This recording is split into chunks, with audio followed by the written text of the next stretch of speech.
the Chinese aggression has been there for a while in this region.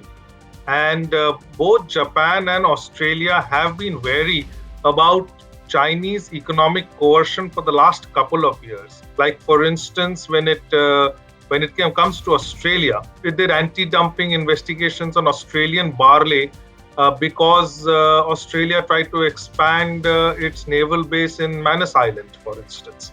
Or for that matter, issued an advisory to Chinese students against going to Australia. So one of the Australian ministers talked about Chinese infrastructure projects in the region as being white elephants.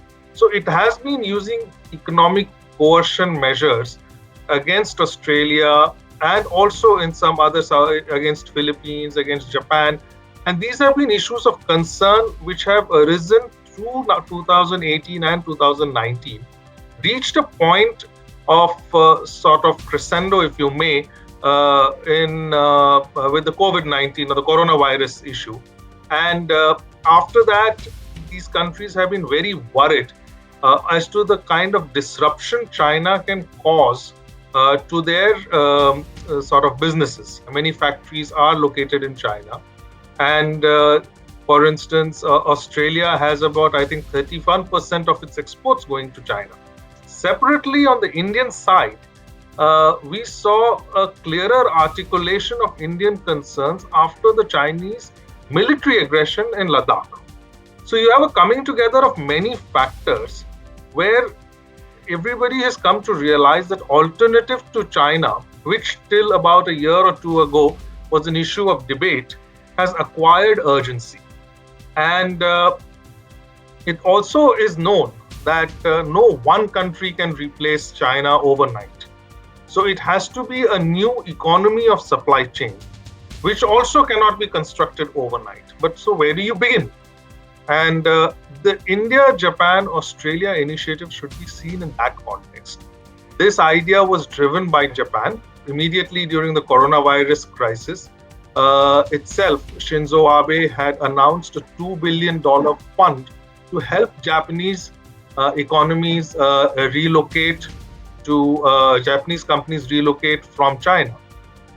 Following this, they have come up with this proposal wherein they vision the Indo-Pacific as some kind of an economic powerhouse, as the new sort of a bunch of countries which can, between them, have alternate supply chains, perhaps, create funds which can help these economies develop the capacities to do so. So these are preliminary discussions which Japan has pushed for, and they kind of want it done by November.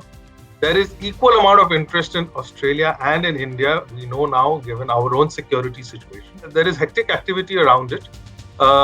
We expect a ministerial meet at the earliest, and that may sort of give a roadmap ahead. The idea also is to invite ASEAN countries at some point and see the countries which might come along with this initiative.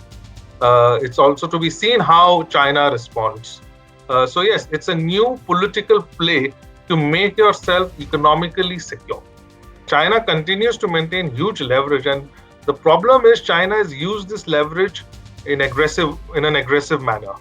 And for instance, even on rare earths, which has become a big issue, it puts its own restrictions, its own quotas.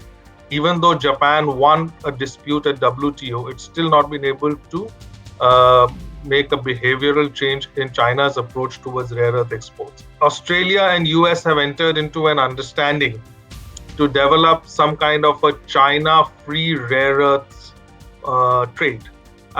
It's again early days over there, but these are all indicators that a conversation has developed among emerging, bigger, sort of mid-sized economies across this entire region to find a way to de-risk China at this point in time. Because putting your eggs in the Chinese basket somehow increases insecurity. It makes you vulnerable.